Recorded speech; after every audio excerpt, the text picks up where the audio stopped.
It is a new day and we are alive. Good morning and welcome to Sunrise Daily. I'm Nelta Igbe. Good morning and welcome. Today is September 19. It's a Tuesday morning. I'm Ayo Makinde. A number of you may have seen that video making the rounds of two individuals, one man throwing a chair at a woman. But the story is that it's the ward chairman of a political party, APC, I think, in Ondo State. Well, the news now, the latest of it, is that the chairman has been suspended because, according to the chairman of the state chairman of the party, they do not tolerate any indiscipline, particularly such attacks on women. Interestingly, also, the police in the state is also showing interest. The state PRO of the police says that the CP has called for an investigation. Whether or not the gentleman has been arrested or taken into custody, I can't report on that right now, Nelta.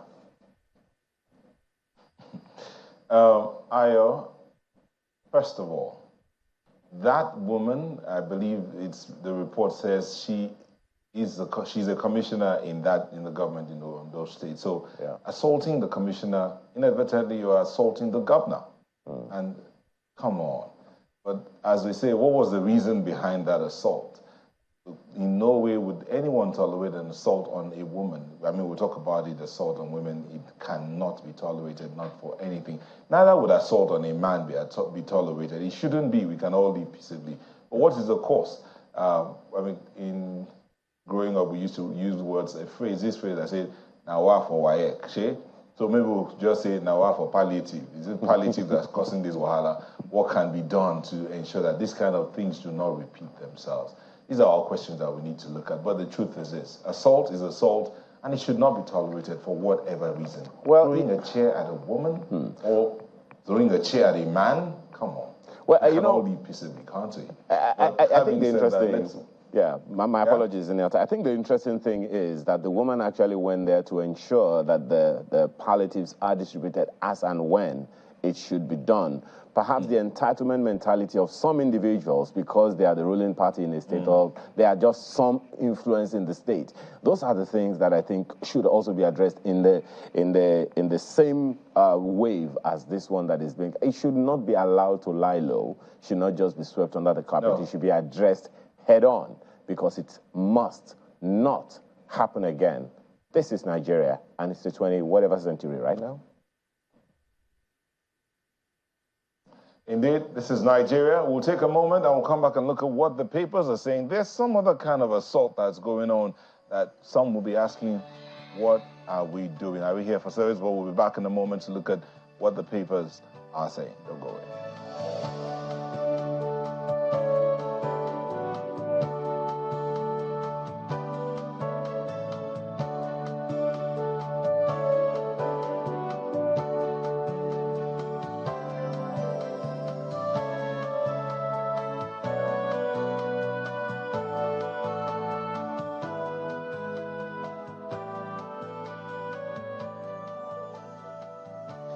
Being joined for our newspaper review today by Nuruddin Abdallah, editor, 21st Century Chronicle, and former assistant editor, Daily Trust here in Abuja Studio. Thank you for joining us, Nuruddin. Good morning. Thank you. So we'll start off real quick with the New Telegraph, and they have that story. Remember, yesterday we brought you the news of the meeting between the federal government and Nigeria Labour Congress, but see what they lead with. FG-NLC meeting ends in deadlock, agree to continue talks. Maybe the key phrase there is agree to continue talks. The writer, only concrete solutions to palliatives, wage award, NURT crisis will avert strike. What do you think? We hope that there will be amicable resolution of the problem between the party, the Labour and the federal government. But the way things are going, the Labour demands are not so, they are ambiguous.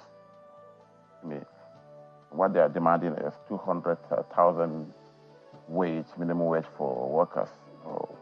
Workers constitute less than 10% of the 220 million population. Are enough? And the other things, the federal government has to reduce or have to improve the standard of living That's too generic. Let's deal with the specifics. If not, like it happened during the Buhari's administration, NLC will lose its bite. Nobody will take it serious again. So that is my take. So improving the living conditions of the people, what areas do you think they should be asking for? Transportation, power, security? Yes, specifics. You understand. We're talking about the transportation sector. 2 months ago, there was a report that some CNG compressed buses will be deployed. I don't see them in Abuja. I don't know whether they're in Lagos or any of the state capitals. What has changed? Well, Lagos State government has deployed its own and then the rail and all that. So maybe if the federal government keys into all of that, things will look a bit different. But let's move on real quick and look at another story that's making the round here. Unremitted revenue hits 9.85 billion naira. That's coming from NATI and says 80% of financial liabilities owed by NNPCL. FIRS recovered 4 trillion naira outstanding tax liability from NNPCL, says NAMI, as new chair targets 18% tax to GDP in 3 years. So 9.85 billion owed the federal government. That's coming from NATI, and the bulk of it is owed by NNPCL. Oh, that's a big problem. And I don't know. NNPC has been commercialized with the signing of the PIA. Where is this money? Maybe the President Tinubu administration needs to look into this thing. Left to me, let's go for outright privatization. Nigeria has the highest stake in LNG. We don't manage it. We can have the stakes, allow others to manage it, not to appoint politicians and friends and family members of politicians. Do it. I think maybe that's the way out.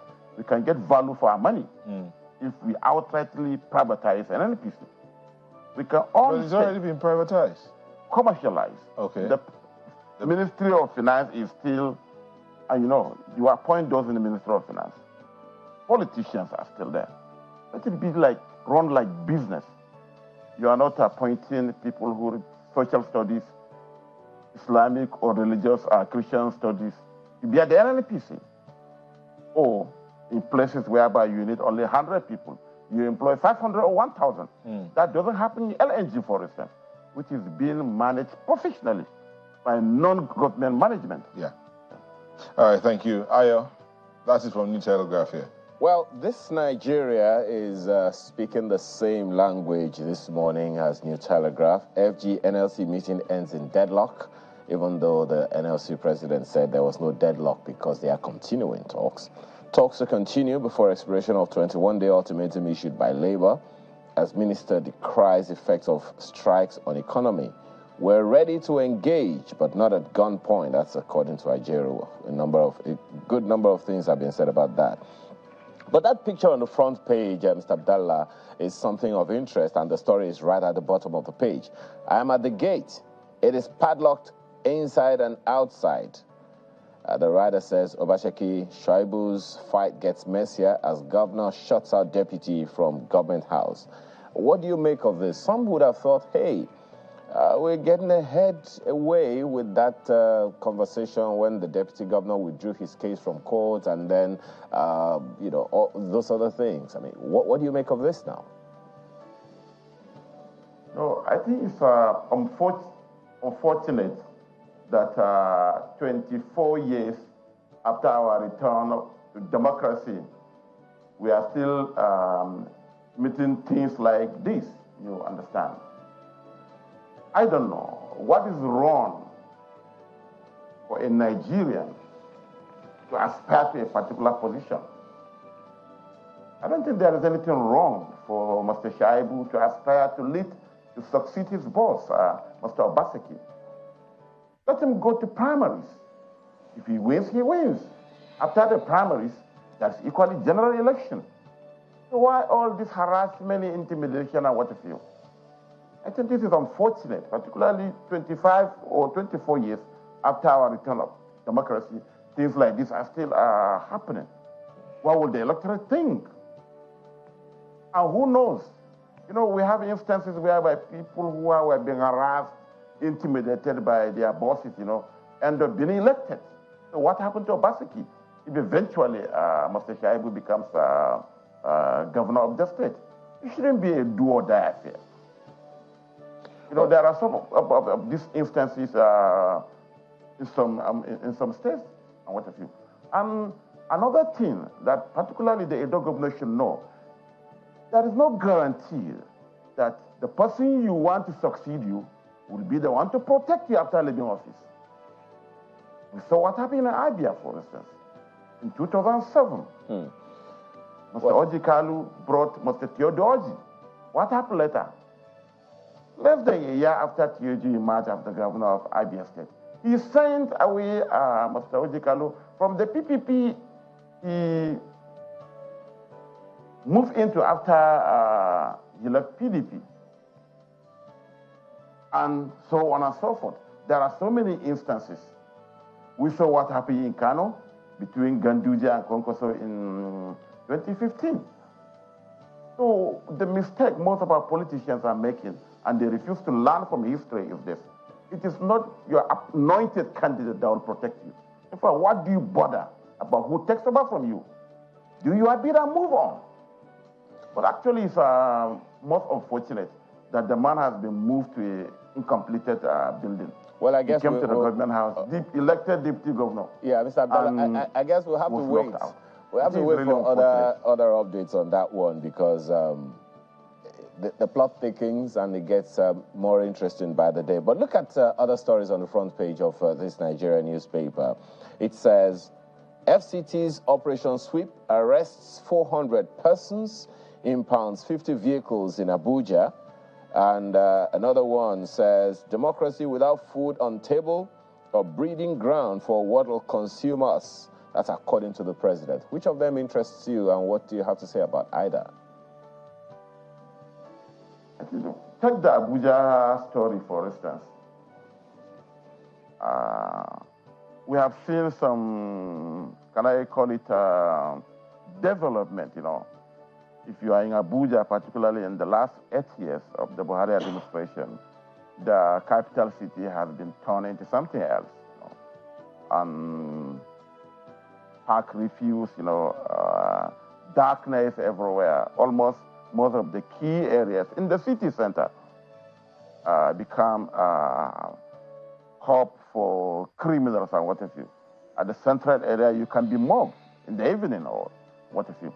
But with what the present administration is doing, and particularly the person that was deployed to man the federal capital, we have seen some changes. Some illegal markets, for instance, where all manner of things are happening, have been demolished. Some shanties in the central part of the city have been taken care of.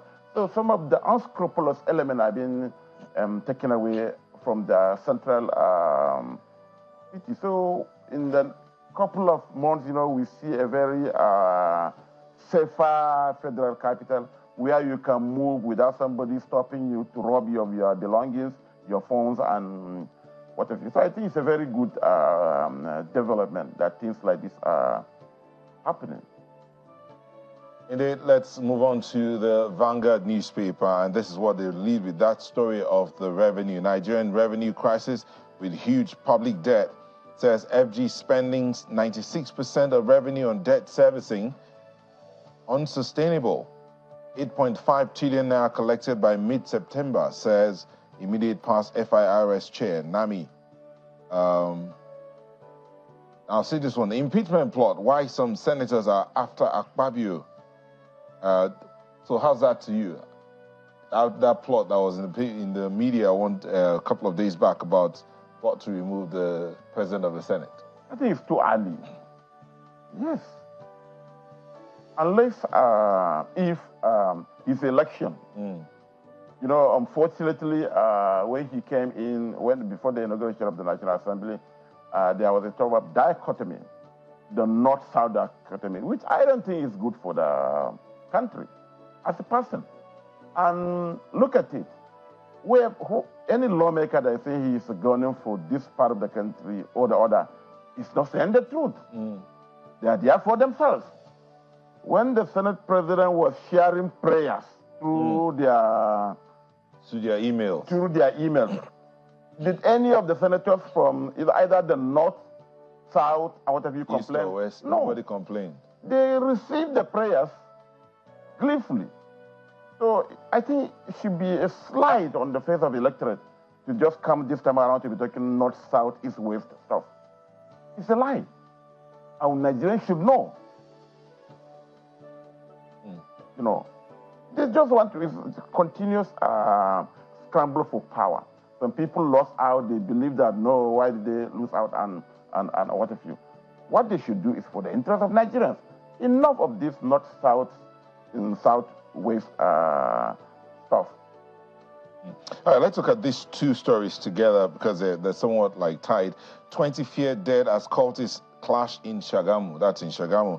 Then this one is in Plateau, North Central Nigeria. We've uncovered plans to cause anarchy in Plateau. What do you say about the security across the country? I think it's security challenges, you know, in some parts of the country is a cause of concern. And I believe the security agency should really need to do something. Look at Plateau. Plateau has become a recurring this month, particularly in the last couple of weeks. Exactly. And the occultic clashes, you know, it used to be a recurring this month in Lagos, but in the last couple of months, you know, we don't hear of it. It means that the relevant security agencies have taken the right steps in addressing it. So I think that should happen equally in Ondo. If you come North Central and Northwest, you know, banditry. Look at what we had in Niger I think about a month ago. And I think after the major operation by the military, we don't hear much of it. So the security agencies, particularly the army chief, the police, the DSS who give the intelligence, you know, to sit up and do the right thing. Okay, finally, before we leave Vanguard, this story, Tinubu meets Ramaphosa at United Nations General Assembly. That's the South African president. And then there's the story of where he was talking. It says, democracy without food, breeding ground for what will consume us. That's coming from the credited to the president. So what do you think about these meetings that the president is in UNGA, the 78th UNGA? He's already meeting some of these leaders. Yes, I think it's good, particularly now after Nigeria economically is South Africa.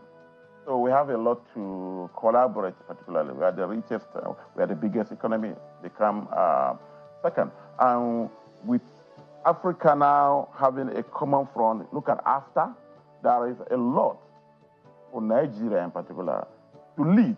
And you know, South Africa should be by our side, getting things done for Africa. We talk about the Russian meeting, the Mr. President was not there, remember, and so many other things. So I think the vice president. The vice president was there. So Nigeria should lead. We have been leading. I think it's high time now that the president is there now, and he should create an avenue where Nigeria will regain its leading position in Africa. So many African countries look up to us. Understand? I think it's a very good. And the second story, I am happy that the president knows this. He admitted that, democracy without food is just hogwash and what you say. So he should do the needful. He's aware that, but not stomach infrastructure. No. No stomach infrastructure. Let him create a conducive environment so that Nigerians can eke out their living without hindrance. Understand? That's what we are asking for. Let's have electricity, good roads. What if you? Okay. Ayo. Newspaper is next, and it leads, well, by the way, talking about UNGA on the front page of the Leadership newspaper. Tinubu addresses 78th UNGA on climate change orders today. That story is right above the major story on the front page of the Leadership newspaper. Amid NAS probe, NATI uncovers $9.85 billion debts owed by FG, owed FG by oil firms and others. You know, until we're back to talking about these figures in billions and trillions. NATI uncovers $9.85 billion debts owed FG by oil firms and others.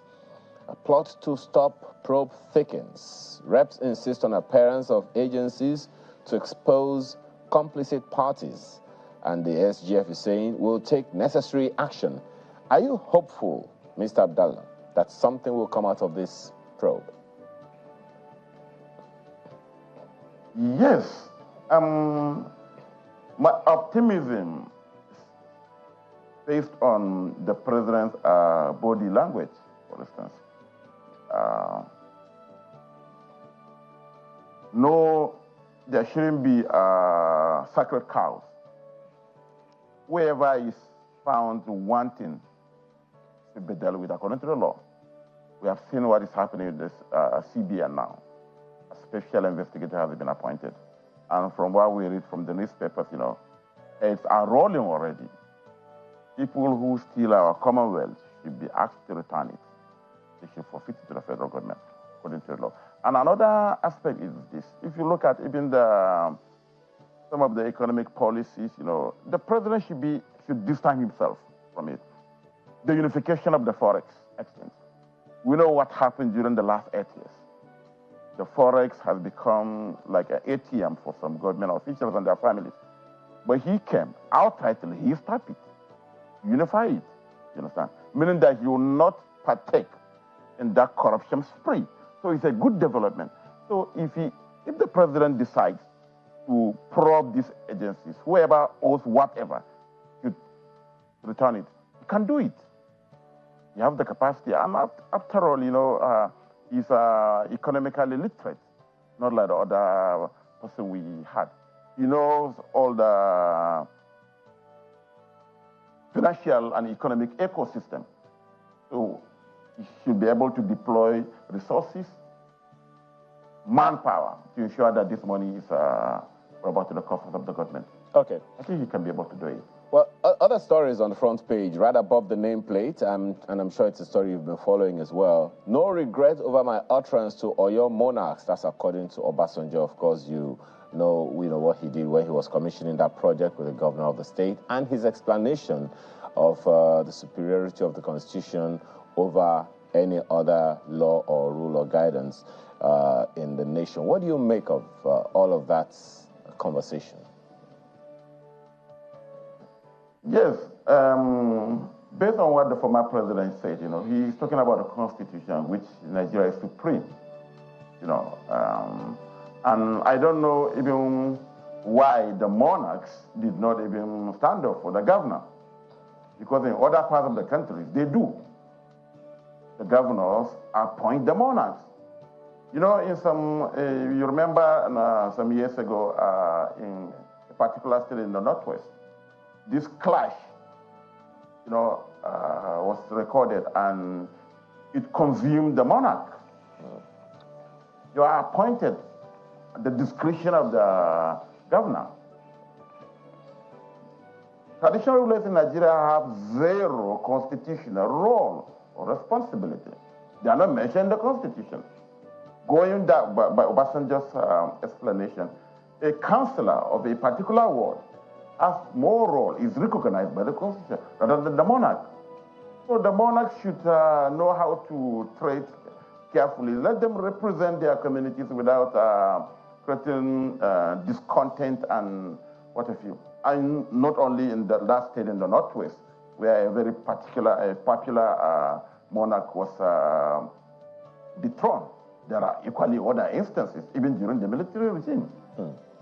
So they should know that they are not, if they want that, they should have a constitutional role. But I don't see any reason why they are sitting down and the governor comes in and they refuse to stand up. Okay. Well, this last one on the front page. Yeah. This last one on the front page of the Leadership newspaper. And it's interesting because the individual involved was very, very vocal against the previous government. Tinubu appoints Hakim Baba Ahmed, 17 others as Shetima's aides. What do you make of it? Yeah, it was surprising politically, particularly bearing in mind who Dr. Hakim is. You know, he's a vocal opponent of the administration some couple of weeks ago. But on the other hand, I think maybe President Tinubu is trying to form a government inclusivity, you know. Akim, there is no doubt, he's a very intelligent, he's an intellectual, you know, and a very credentialed technocrat. So he's bringing a lot to the table.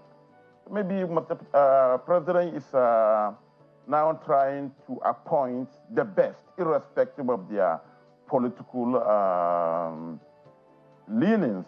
And again, another thing is this, that at least now, there won't be this opposition, if you read his columns, you know.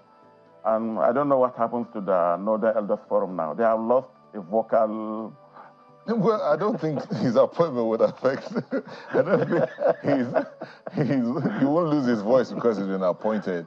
I don't think so. But let's hope that he will be able to hold on to his ethics and tenets and carry on. But let's look at the Guardian newspaper here. And so this one, they lead with this story about electricity.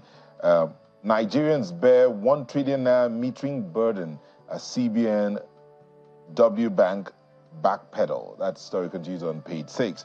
And you see the breakdown increases in meter prices between 2013 and 2023. As we speak, a single phase now goes for approximately 82,000, and a 3-phase meter goes for about approximately 144,000 naira from 24 and 53 between 2013 and 2023. Speaks a lot about the electricity situation in the country and what the plans are. But that's not where I want you still speak about that. But let's see this other one here. At the bottom strip, I'm jumping one that I'm sure you would have wanted to speak about. Litigation stalls AMCON's loan recovery. 73% of top 350 debtors are in court. You know, that is unfortunate. Because you know what AMCON was set up? Companies, you know, take shareholders' money or bank loans, so they squander it, and AMCON was set up, you know, to recover those loans or even take over some of the companies, you know. In that case, you know, we should, just like we are doing for elections, elections have timelines. I think there are certain financial or business that should equally have timelines for the courts. Nigerians are suffering.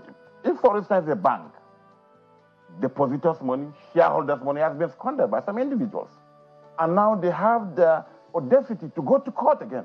We read some of them in the newspapers. Very annoying. It's high time, just like we give precedence to elections matters.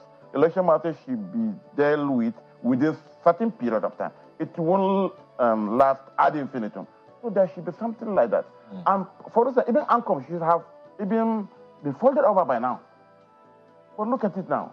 The monies are still there, and some people are still using lawyers and what have you to drag endless agenda. This should stop.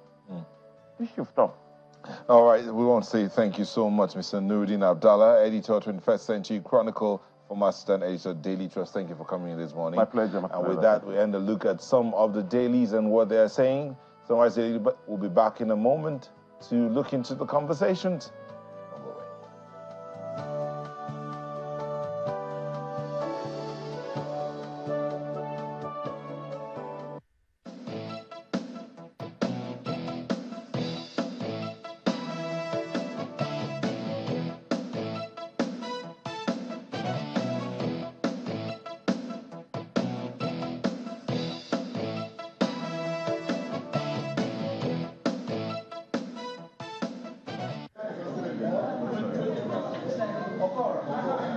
The president of Nigerian Labour Congress, Mr. Joe Ajero, is leading other members of the Labour Union to this meeting with the Minister of Labour and Employment. The two ministers of labor and directors in the ministry are all attending this meeting, which aims to resolve the disagreements between the federal government and the NLC and prevent the impending indefinite strike. Before the meeting enters into a closed session, the Minister of Labor appeals to the leaders of the NLC to strike a balance that reflects the current economic realities of the country. We acknowledge the valid grievances that have fueled the recent labor crisis, and we are committed to addressing them in a just and equitable manner. We must also recognize the economic realities that confront us. As we address the concerns of our workforce, we must be mindful of striking a balance. However, the president of the Nigerian Labour Congress appears not to have faith in this meeting, as he says he is attending with mixed feelings owing to the failure of previous meetings to address their demands.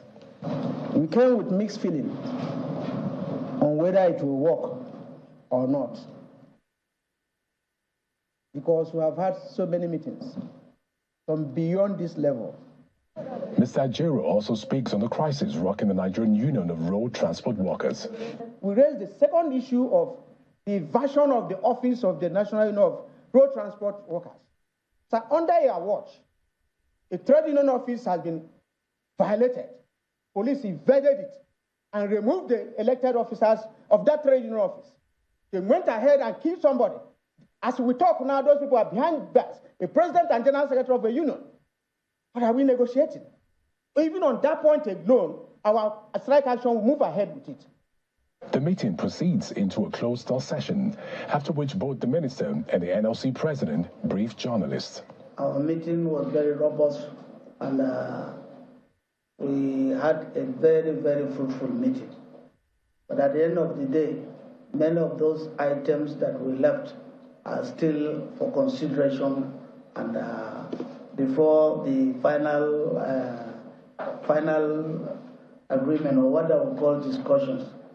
You can see that there's no agreement on any or no implementation. There's no CNG anywhere. The refineries are not working. Wage award, transfer, there are also issues. So those are issues we believe that between now and the next few days, when the ultimatum will expire, that something will happen. This meeting with the NLC is the first since the Nigerian Labour Congress suspended a 2-day warning strike last month.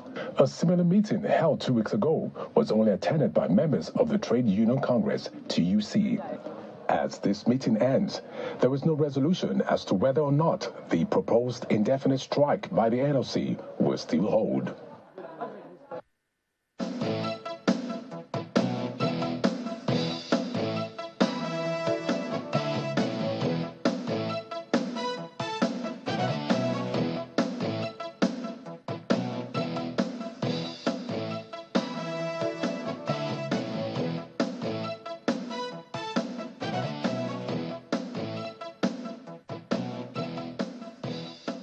And indeed, that's all started the conversation from that meeting between the federal government and the Nigeria Labour Congress. And to join us on this conversation, we have Comrade Amaechi Asuguni, a former deputy president of the Nigeria Labour Congress, industrial and labor relations consultant, and he joins us virtually from Asaba. Mr. Asuguni, thank you for joining us. Good morning, brother. You're welcome. Welcome too. That meeting between the federal government and the Nigeria Labour Congress, the position of Labour right now, that everything must be resolved. I mean, the president was saying that, as you can see, there are no agreements. Is that a position Labour should be taking at this point in time? You know, agreement is supposed not to be a position. Agreement is mutual. And where there is no agreement on any subject, the party is free to tell the public that there is no agreement. I think that's what NSC is telling its members, that up to yesterday, there is no concrete offer from the federal government referring to the MOU they entered, referring to all the actions that have been established. Don't forget, NSC first registered 1-day warning protest. It graduated to 2 days warning strike. And all of these were measures to letting federal government know that members are not happy, and it's foremost counting, if my record is not wrong. And if you watch negotiation in this manner, it's not like a negotiation that is done in a very calm atmosphere. When a policy is actually bringing agitation, the method of approach to it strategically must be given due attention. And I think, because it's a new government, they are not giving key attention to this very matter. That is what I'm actually suspecting. They're not giving the required attention because there are other issues as far as they are concerned. So NSC is also trying to prioritize their own demand as more or less should be the leading issue because it affects the entire welfare of Nigerians. So that's where they are because... Okay, so if I may come in here, yes, the NSC is trying to prioritize the demands, but going on strike, is that the best option? I mean, we have already some comments coming in that NSC's position is not tenable, considering the economic situation, and as you have already stated, the multiplicity of things on the table of the government that they have to deal with. Yes, the question about tenability is about the subject matter. If NSC is requesting for refineries to work in Nigeria, that is the best request any country will wish for a country like Nigeria. The question now is, how would government approach NSC in resolving these challenges? Don't forget, I remember a few months ago, about a month ago, the essay to President of Media was almost going ahead to announce the minimum wage rate to Nigerians. Most of those steps were not necessary. And therefore, NSC is also waiting for Mr. President to proactively take some steps. If I were government, you don't wait for a meeting before some of these things are discussed. Discussion should be like informing NSC of what you have planned to do. And NSC is now being asked to give federal government time to achieving that which has been offered on the table. But whereby they continue to dialogue as nothing is offered, that is when Labour begin to sense insincerity. So when anybody claims that the NSC position is unattainable, the question is, the person may not even know the position of NSC because there's nobody that will say request for refinery or guiding your palliative to meet the intention is unreasonable. Don't forget, federal government has moved this palliative to the state. Some of money that has been given to state to offer palliative to Nigerians. That is how government should operate. But how well is managing this palliative? What is the monitoring strength? Sorry, Mr. Asupani, if the palliative distribution has been moved to the state, as many would say it should be, why is the Labour Congress not looking at the states? Why are they not meeting with the Nigeria Governors Forum, for instance, to say, what you're doing, you're taking time? Why are they running back to the federal government that had already said 5 billion has been given to each state, has been promised to each state, 2 billion has already gone forward? Shouldn't the NLC be sitting with the Governors Forum to say, what are you doing with what has been given? Why go back to the federal government? NSC is an institution known to defending Nigerian workers' welfare.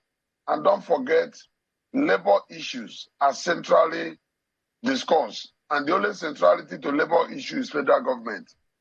NSC did not give money to state government. Federal government did so. And therefore, when NSC engaged federal government in turn engaged the governors.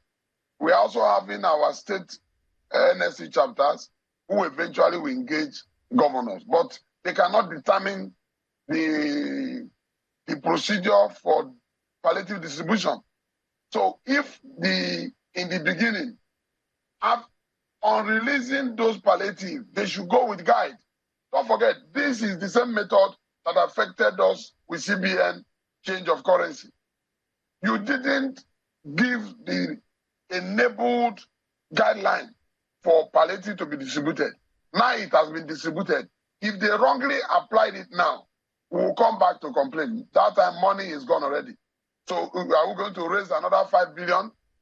The palliative should be seen to solving problem, not to empower people that are empowered.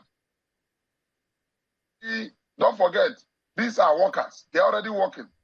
Palliative is not meant for workers alone. Palliative is meant for Nigerians. And therefore, the method of distribution must be transparent to the extent that when majority of Nigerians are convinced of what government is doing, nobody can sack them. Nobody can actually persuade them negatively. But when nobody is seeing something, hardship at that time will inform the behavior of Nigerians.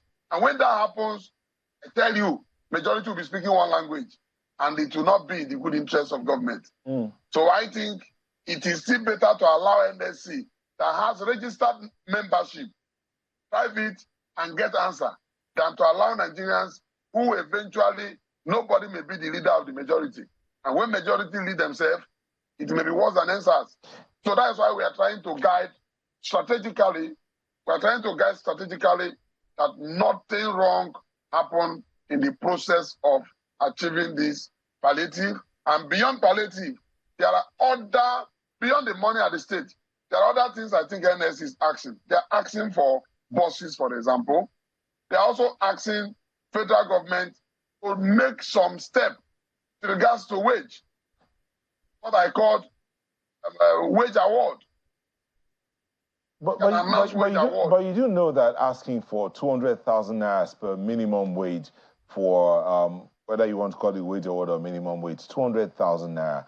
Again, the resources are limited, and there are so many demands out there. Economically, you have a scale of preference and in economic terms. But wouldn't it be better if the NLC was talking to the federal government aspect? Okay, what's happening to rail? What's happening to the health sector? I mean, why are we having to pay so much health insurance? Or what happened to health insurance? Why is the Labour Congress not pushing for some of these things that will make things easier? Instead, you're asking for more money to be put into circulation. Well, wouldn't that be different? No, they are asking for short-term method. You know, when you want to do whatever you are doing in a situation like this, the first thing to consider is the short-term approach. So the measures that are required now should be something that will give immediate relief. That is why you see everybody talking on palliative. In the long run, some of these things cannot be sustained. Even the money they're sending to states. I even appreciated the wisdom in Mr. President. Tell me, how long will he continue to release that kind of money? 2 billion for how many months? And how long are you going to release this money? When we are saying the essence of removing subsidy is to save money to better Nigeria. Do you know that if we work out programs, effective and workable programs that will take infrastructure to soften the hardship, everybody may turn to even tell Nigeria Labour Congress to be patient. But whereby there is nothing on the table, they have to sympathize with anybody that is reacting. Because now, government should be seen to work out a template, work out a program from the rail. The rail sector, you don't expect NSC to even point to government about rail. Look at what happened in Lagos a few weeks ago. They commissioned some train to apply some popular routes. The essence is to mitigate. And when you see government being proactive, they're also making money from it. No matter what we call palliative that is not going to pay for itself will fail in the long run. Because any system you put in place that cannot also generate little income for government to not just service that process that provide palliative for the people. Imagine you providing a train to run for Nigeria and you borrow money to buy to fuel it. What is the end of that suffering? That is the kind of challenge we want to cure.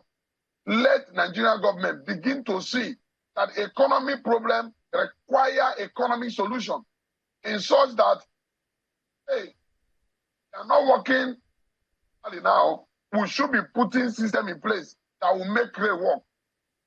Then measures should also be announced to Nigerians. In the next 5 years, what will work in Nigeria? Don't forget, we used to have Vision 2030. We had, I was a member of the committee that drafted Vision 2025. This is 2023. That vision cannot even survive if nothing is done by this government in the next 20 years.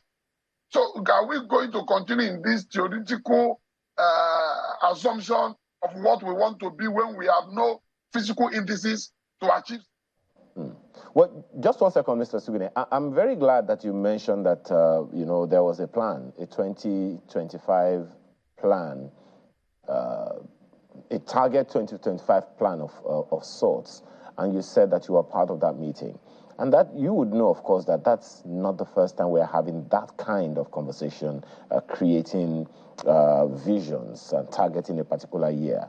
From your experience in the build-up to that particular plan, maybe this is just on the side, what were the issues you recognized could have stalled previous plans that are probably affecting this particular one you're talking about? The plans, if I get you right, some of the things I saw that are hindrance to Nigerian achieving their targeted goal has been inconsistency with policy. Has also been that we don't know how to continue from one government to the other. Every politician wants to register his popularity, and that alone kills vision. We should be having agenda for Nigeria, not agenda for Mr. President. And whereby this is not made a priority for a country. Do you know that we are supposed to legitimize the agenda of Nigeria to the extent that irrespective of the political party that wins the election, drives Nigeria to that very corridor? That is not happening in Nigeria. Okay. So those are the challenges we are suffering. Well, we're looking forward to that one happening. But then Nyota asked you the other time about the refineries and the promise that the federal government has made. But then there is also that response that came from former President Olusegun Obasanjo, who said the refineries will never work because, according to him, when he tried to engage some oil majors in the country, they refused to run the refineries because, according to him, what they told him was that there is too much corruption in refineries. And so is this a fact that is known to the NLC or to the labor movement? Because if this fact is known, it would seem like the labor movement is aware that the refineries will never work, but just wants to hold the government by the jugular. No, the question is about responsibility and accountability. Who does what in this very issue of refinery? If government identify that refinery will not work because of a particular problem, it means they will address the problem. Nobody is most powerful than government. Government should be able to address corruption if it exists. That is the essence of the instrument to fight corruption in the country. So even though we identify that corruption exists, the cure, but government should do so. So we believe that that may not be an excuse to further delay the reactivation of refineries. Because if we continue to keep refineries in this order, there are workers in these refineries that are being paid salary for doing nothing. Because we have not heard about shifting of workforce of refinery to another sector because eventually refinery is not producing. Who has asked federal government that question? How can you have a facility with billions of dollars not working and you still have comfort in exporting your... Do you know that the price of fuel, high price of petrol cannot be regulated anymore, and therefore it keeps going up to the extent that we are already foreseeing very soon. Well, Mr. Sugune, anytime dollar reacts, there's possibility of hiking price of petrol. It's interesting that you can't continue like this. Yeah, it's interesting that you mentioned that the refineries are not working and their staff in those organizations, they get paid by the day. Aren't they members of the NLC? That is the problem. They are. The question is, are they to feed themselves what to do? The law says a worker will make himself available to work, and your employer should now therefore deliver those activities for you to serve. Now the people are ready to give service, and nothing is being render for them to work on. Okay, suppose, what would they do? On the same issue, suppose the federal government decides to privatize those refineries. Will there be a pushback from Labour? Because there are those who would remember that there's been that pushback before. Yes, intent. Intent is what begets reaction. If you want to privatize refinery, what are the examples where you have privatized earlier before and it succeeded? The fear of federal government failure in privatization has made Labour to always resist. Look at what is happening to power sector that was privatized with the idea that 2-3 years to come of electricity will be cured. Unfortunately, we are still spending where we are privatized. That is what is happening to subsidy again. We have removed subsidy, and before you know, we will spend the equivalent of the same money for palliative, because certain people want to turn palliative, like what happened during COVID-19, as a means of extortion. So some of these things, that every opportunity that come against the masses, politicians open it as a door for income making. It should be stopped. Every politician in power sees opportunity to help the poor as opportunity to reach themselves more. So these refineries that are not working is also feeding a lot of costs, to the extent that maintenance budget is being released and nothing is being done to the refinery to work. Okay. So the question is, all the billions of naira released over the years now, where was it used? And who can quantify the amount of effectiveness to the refinery even as we speak, compared to how it was 10 years ago? All right, so in all of this conversation, of course, we know that the federal government and the Labour are continuing negotiations. Hopefully before the ultimatum given, the issues will be resolved. Given the list that Labour has forwarded to the federal government, what, in your opinion, in the name of negotiation, would be that zone of possible agreement that, okay, if we get to this particular zone, there is a possible agreement between the federal government and the Labour? What compromises would you say the federal government and or Labour should make for us to come to that zone of possible agreement? Yes, personally, I want to see a government that will make holistic offer to Labour. There is what they call concrete plan. When government develop a template that shows to Labour its plan to activate refinery, not political, its plan to effectively guide this very palliative in such a way that it gets to the poor, and for workers, the money being distributed at the state level, they shouldn't target the workforce. Rather, the president should make a pronouncement, award, to pushing the effect of this very subsidy removal. These are steps that when you take, it become a profit to Labour itself, that you did not negotiate and you are being given this. No need to rush into negotiation of minimum wage that will be due in 2024. They can only put instruments in place now to start negotiation in due time, so that before the expiration, it will take effect smoothly. But as to pushing the effect of now, minimum wage negotiation cannot push in effect, because already the income is eluded. Therefore, what you should do now is make a pronouncement. It's allowed by law. Mr. President, part of the wage increment can come by pronouncement, and this wage award, let him release that to Labour.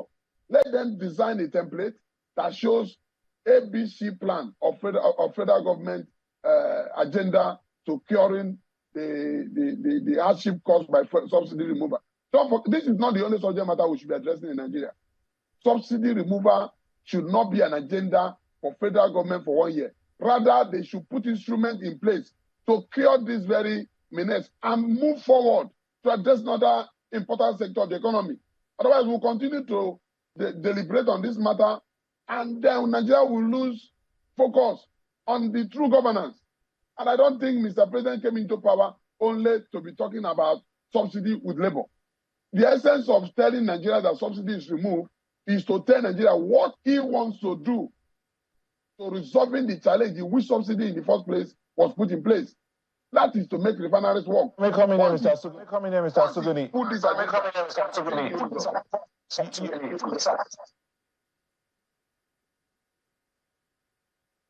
be looked at critically. You said subsidy removal shouldn't be a subject matter for 1 year. But what do you expect the government to do when at every point, at every turn on the road, one group or the other is coming up to say, you've removed subsidy, you must do this, or we will shut down, or we will down tools. What do you expect government to do? Nothing is being done. That is why you see majority opinion telling you you must do something, because you've not done anything. By the time you start doing that which is right to making refinery work, people will be asking about report, state on your effort. But why this focus on making the refineries work? Now, there are those who have complained about the fact that these refineries are old, in quote, and outdated. So there are more modern refineries that are smaller and can be set up in a shorter period of time and can handle small quantities of crude oil and spread across the country so that we're not looking to just one area or tying ourselves to one basket. We can spread the basket and get things going real quick. Have we considered that? Yes, but you can only do so when federal government is the one saying what you're saying.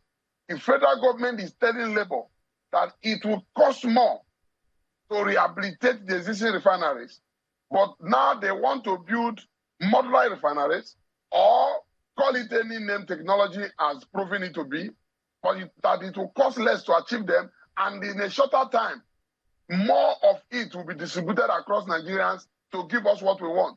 But now Labour should give them certain period of time. I bet you majority of us will still want to go in the route of steps that will make that work. But now, those are side opinions. And most times, side opinions are just made to attract attention without result. And so we may not believe that because refineries that are dated and we are still servicing them to today, it's meant that it will work one day when we focus on it to work. I don't think Nigeria government even believe in this refinery. Let me come in here and ask you this last question before we go. And it's tied to the question I asked you earlier about this focus on the federal government. We still have the state government and we have the local governments. Again, you already mentioned it that the federal government has shared money, palliative monies to the state, and these monies are supposed to be spread even down to the wards and to the most vulnerable in society. But see this other matter of the electricity, for instance, it's on the concurrent list now. It's no longer on the exclusive list. And we're seeing that the cost of metering has gone up. A single-phase meter that used to be 24,000 in 2013 is now about 82,000 naira approximately. Yes. And it's a three-phase meter that was about 53,000 naira is now about 144,000 naira approximately. Why won't Labour, I mean, Labour is the union spread across the country, look to say, okay, from the local government, these palliatives that have been shared from the federal government, how are you spending it? Can Labour get to that point where they are holding even the lowest level of governance, which is closest to the people, accountable to this thing? Why wouldn't Labour go to the government and say, okay, now electricity is on the concurrent list. What are you doing to ensure that there is power spread across so that we can set up our little businesses and still earn a keep? Yes, Labour is meant to do all of this in an economy that is not working, which is like this country. Now, do you know that the essence of allowing state to contribute to electricity is to also allow a fair competition among states to prone development? I agree with you that states are the most relevant unit in every nation that eventually contributes to the larger scale of development of the economy. Because if we continue to focus on federal government for everything, eventually it will slow down. Because federal government is like one front facing 36 states, including FCT, as the case may be. In this order, NSC have their membership from local government to federal. And like I told you before, NSC leadership from the headquarters always engage the Nigerian leadership, which is Mr. President. And it does not stop other NSC chapters at the state level to meet their governors for ABCD. But every government should already know that electricity is one of the key factors that will not just promote development, but will also attract investors to the state and therefore increase the internal revenue. All right. Thank you very much. More income for themselves. Thank you very much, Comrade Amaechi Asuguni, former Deputy President, NLC, and Industrial and Labor Relations Consultant. Thank you for speaking to us on Sunrise Daily this morning. Thank you, my brother. You're welcome. And we will be back in a moment. Please don't go away.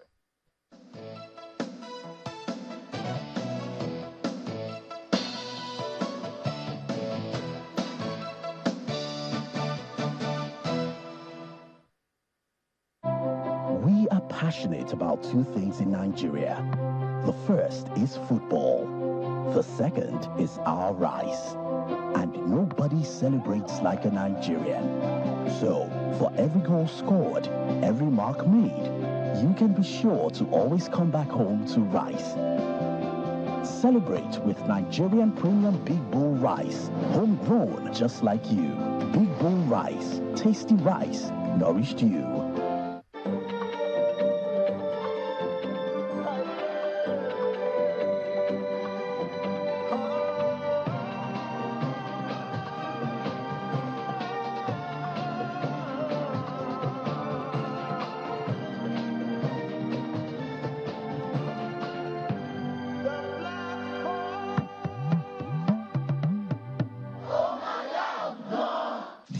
Lipton's flavorful and balanced taste. We pick fine quality tea leaves from selected tea gardens around the world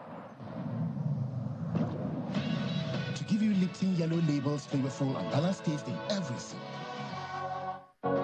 Southwood, fine furnishings for your home and office. Southwood is a Nigerian company dedicated to improving the quality of workplaces and homes.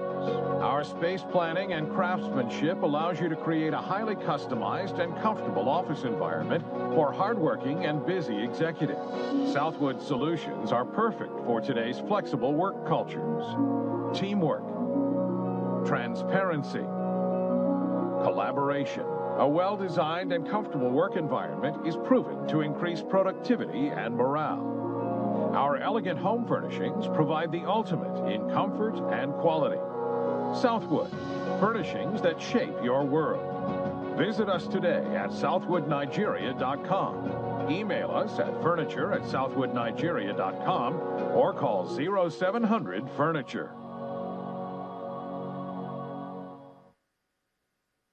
Politicians make lofty campaign promises, but do they really fulfill them? Are you worried about the quality of governance?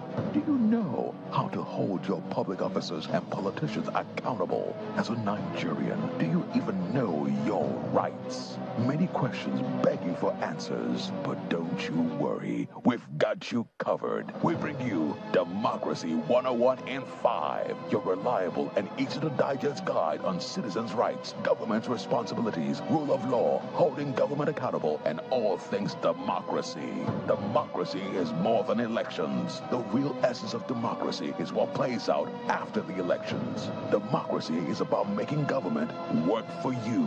Watch Democracy 101 every weekday at 7:55 p.m. and Sundays at 8:55 p.m. on Channels Television. Democracy 101 in 5 is an initiative of Yaga Africa with support of the UK Foreign and Commonwealth Development Office, FCDO. We are passionate about two things in Nigeria. The first is football. The second is our rice. And nobody celebrates like a Nigerian.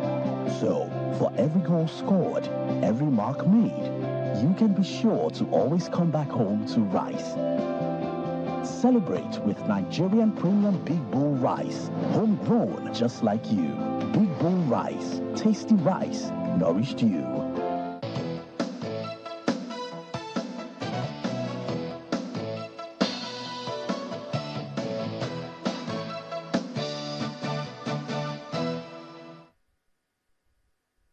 Thank you so much for staying with us.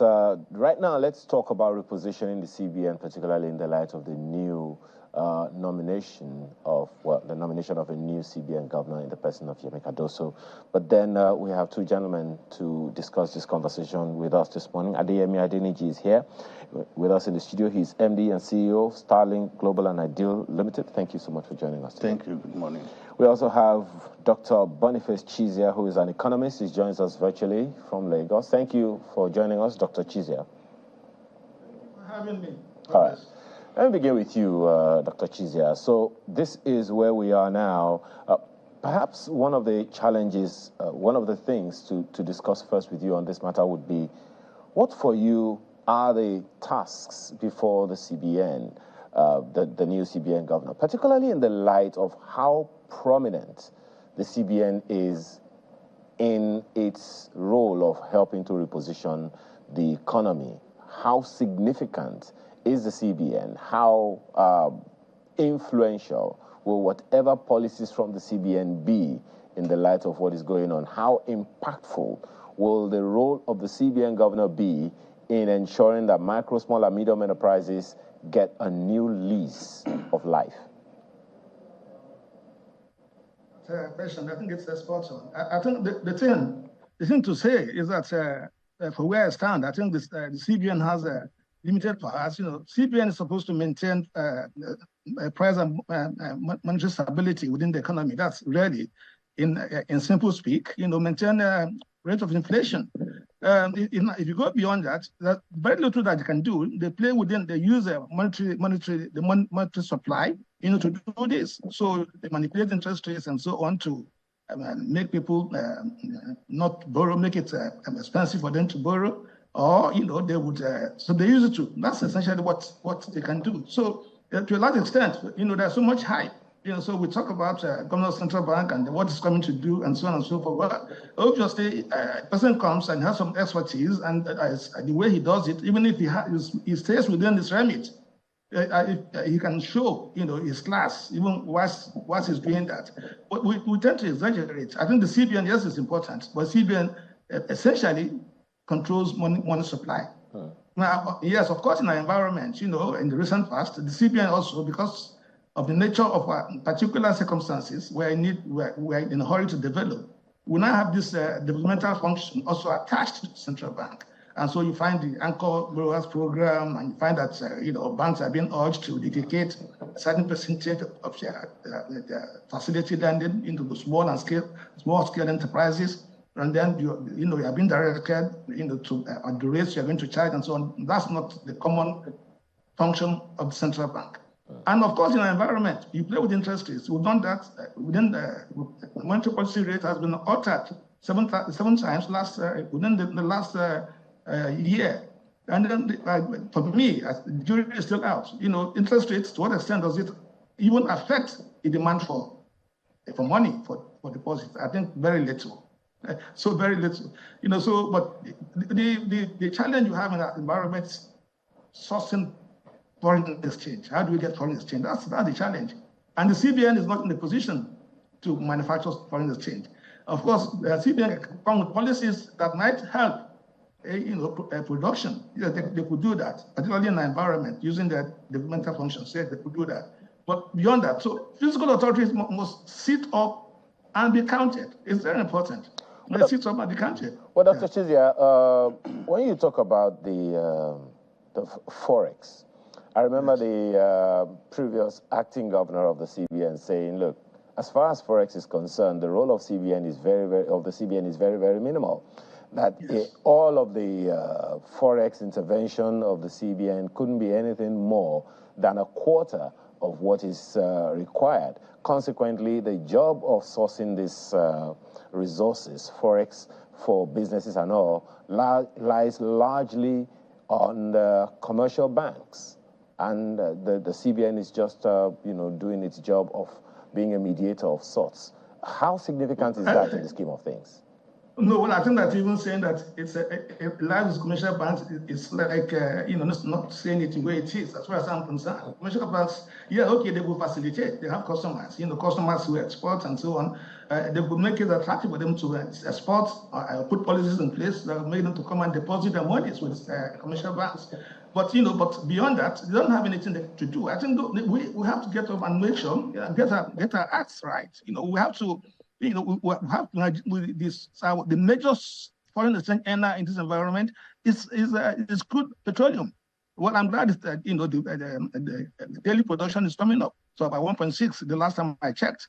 So if we sell, that's a major source. We can also do diaspora. The only way you can manage foreign exchange in this environment is to increase supply. If you can increase supply, then manage demand. And for us to manage demand, for instance, we have something that's a low-hanging fruit as far as I'm concerned.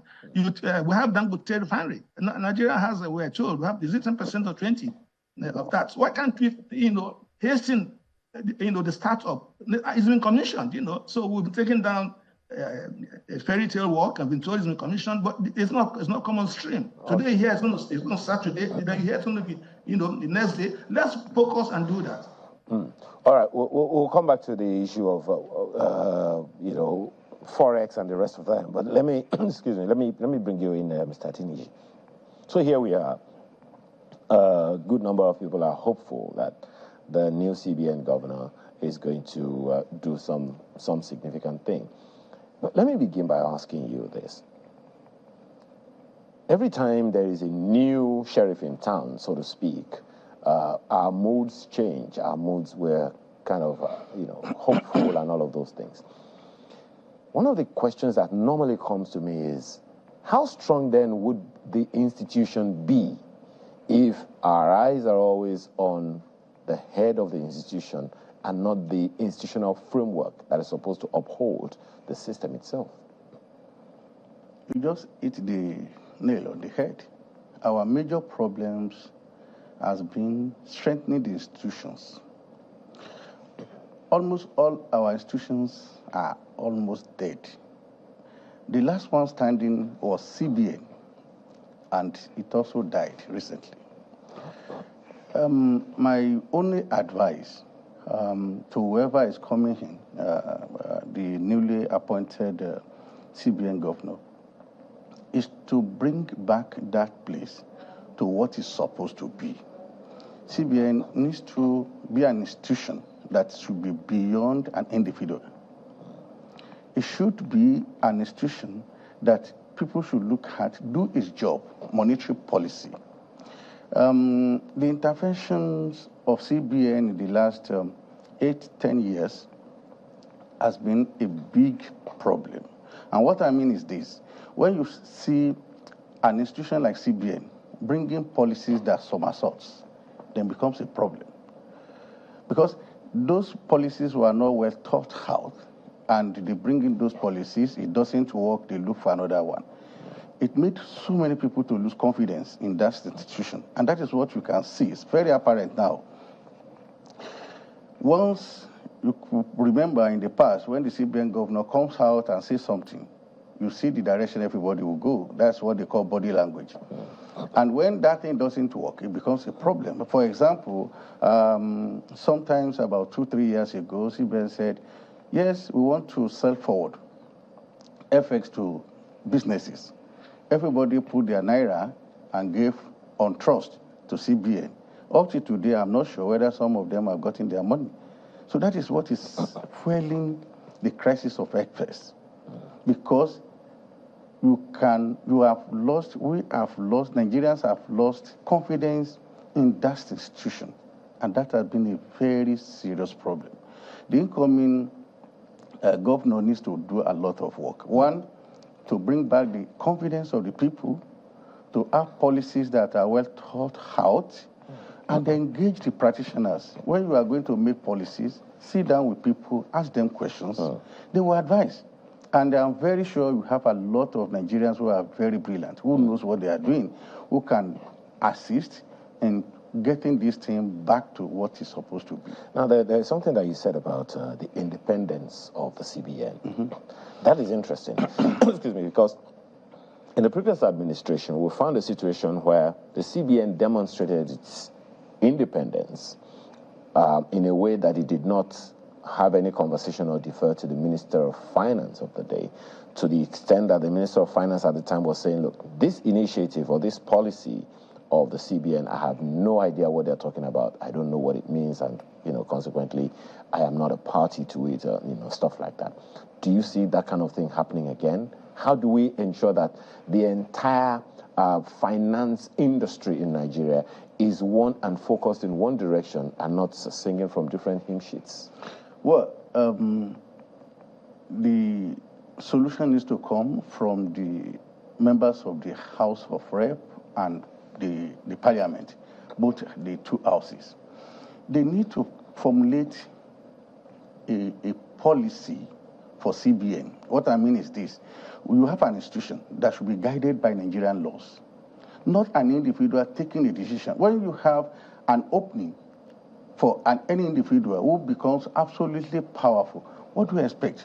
Honestly, at times, I wonder whether CBN is under the Ministry of Finance or the CBN controls the economy, not only both the physical and monetary policies at one point. And there are so many things we have read about monetary policies and what the role of CBN should be, but that is on paper. So I think most of the time, our legal framework, constitutional rules, should give, this is what a CBN governor should do. There should be checks and balances. As we have checks and balances on the president, that the president cannot be absolutely in control of everything. We should also have the same thing in CBN. Unfortunately today, except we are deceiving ourselves, when you have a president, he controls everything, whether it's the House, who is going to be the speaker, who is going to be the so thing. And the same thing has happened in CBN, when you have a structure that gives somebody too much power to do whatever he or she wants. As long as the president agrees with him, he asks the heirs of the president, he can do a lot of things. So jumping away from the rule is a major problem that I think we have in all our institutions, when somebody becomes absolutely powerful and can take some decisions without recourse to the rule that establishes such institutions. It's happening. It's also in our political atmosphere. You see today a governor can decide to nominate who is going to be the chairman of any local government, can remove them at will. So we need to strengthen all these institutions so that nobody will become absolutely powerful. Then when there are checks and balances, things work better. Okay. Well, Dr. Chizia, I don't know if you want to weigh in on that as well, the independence of the CBN as opposed to its collaboration with other agencies of government, ministries, departments, and agencies of government in the finance industry of the country. What do you make of it, and how do you think we can ensure that they all work together in a way that is coordinated and focused? Well, I think that what to say immediately is that one of the things that defines developing economies is the fact that they have weak institutions. And so I spot on that we need to have strong institutions. Since CBN has to be very strong.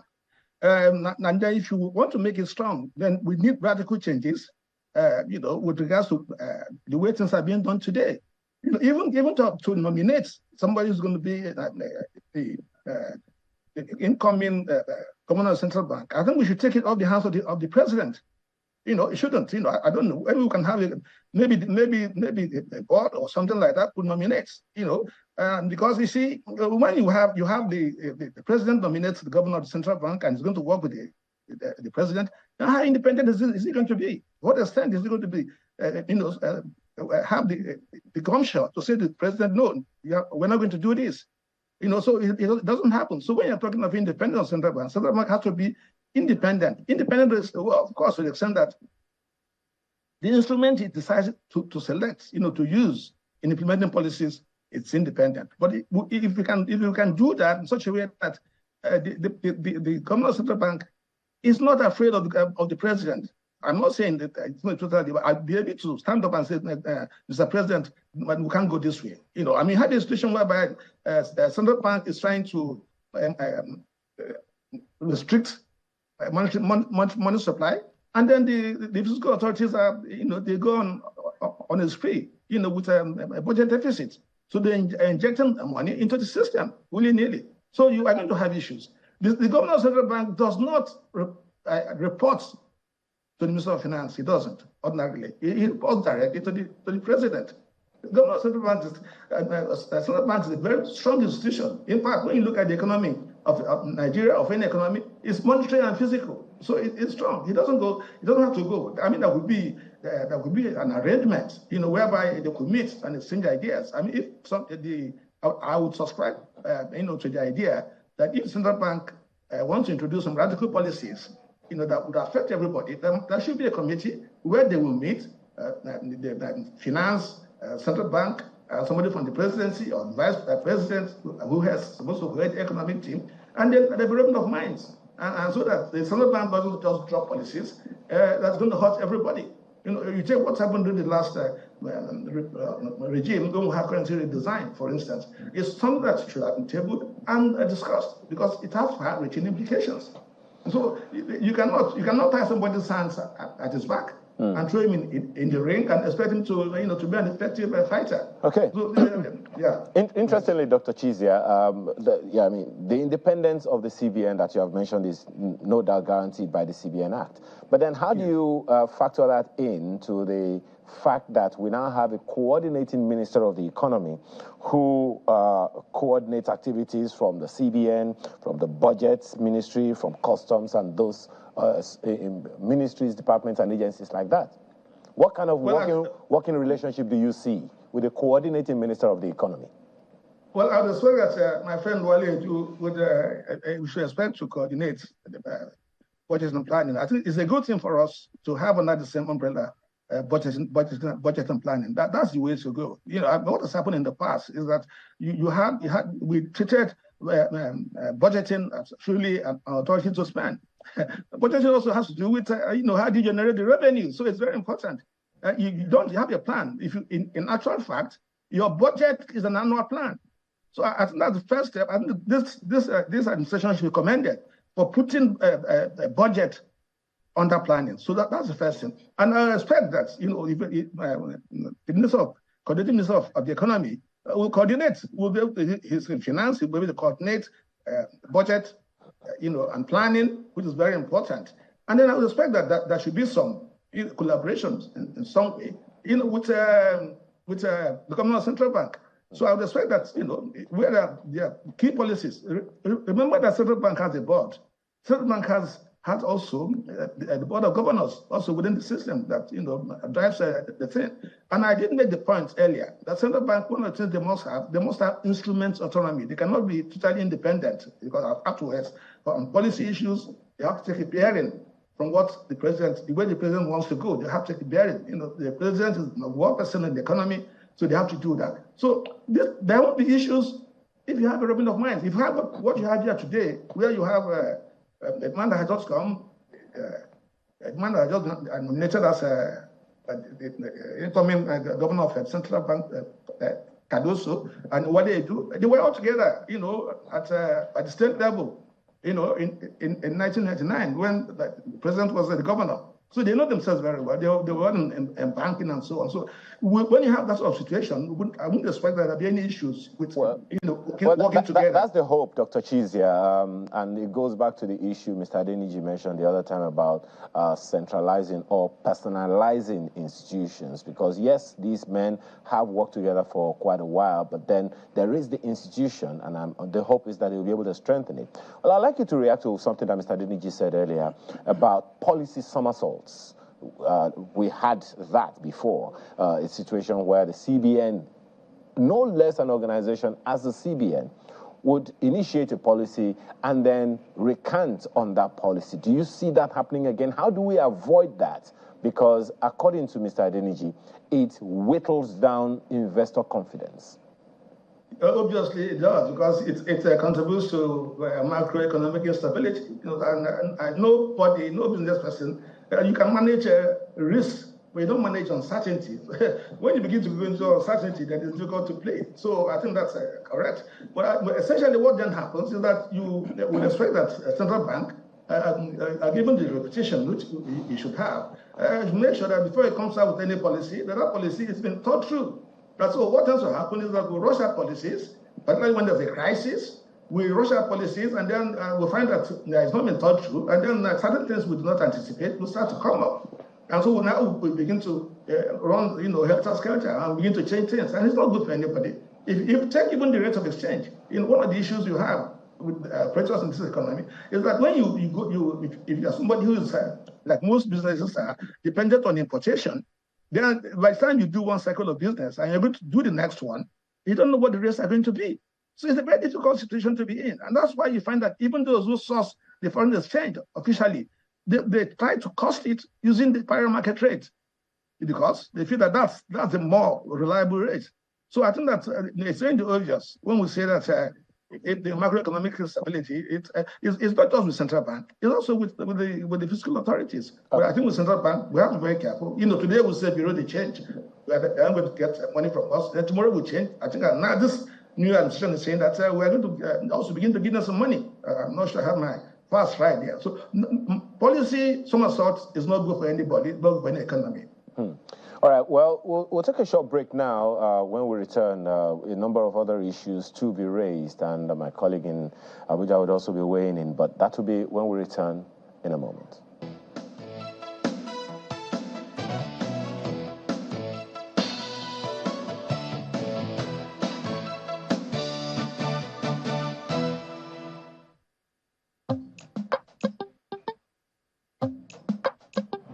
Heartburn and indigestion? Try Gestede. My recommendation for the past 26 years, Gestede. Reliable remedy for heartburn, indigestion, flatulence, and acidity.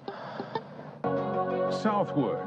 Fine furnishings for your home and office. Southwood is a Nigerian company dedicated to improving the quality of workplaces and homes.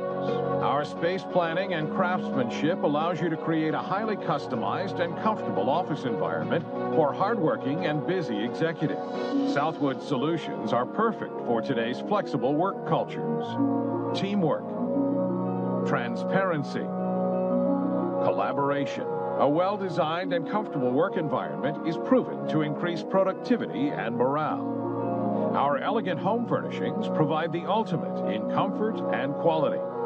Southwood, furnishings that shape your world. Visit us today at southwoodnigeria.com. Email us at furniture@southwoodnigeria.com or call 0700-FURNITURE.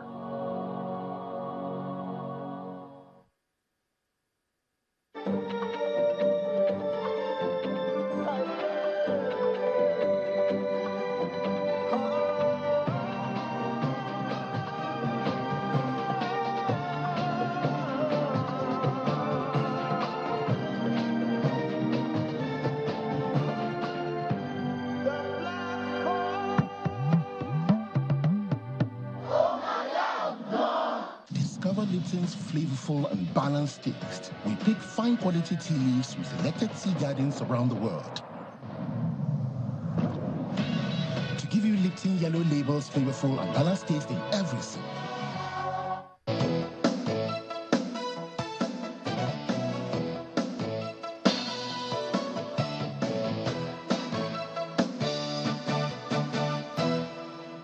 Thank you so much for staying with us. Well, just before my colleague Nyota comes in, Mr. Adeniji, I'd like to take you on this. Perhaps we want to share some experiences of business operations. You're with FX, as a businessman, the CBN, and how those things impact your operation as a businessman and the economy. My challenge, the reason for asking that question is essentially how micro, small, and medium enterprises are directly affected by these policies and these challenges that could have been resolved with the CBN, and the fact that jobs are at stake when those things don't go as expected. That's a very wonderful one. I have been in export business for 25 years, and I've seen 3-4 CBN governors with different policies. There was a time during Obasanjo's era all exporters were invited, and there was a policy that, okay, all the exporters will have direct access to their money.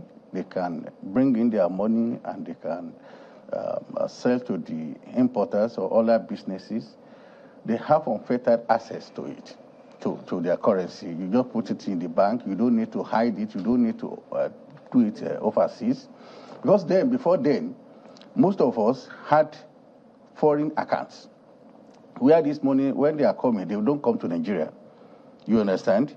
Then those money from there, you can invoice and go to any part of the world. Those money doesn't come to Nigeria.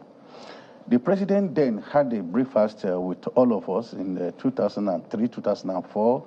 Then they started this export expansion grant, that if you bring in your money, you repatriate.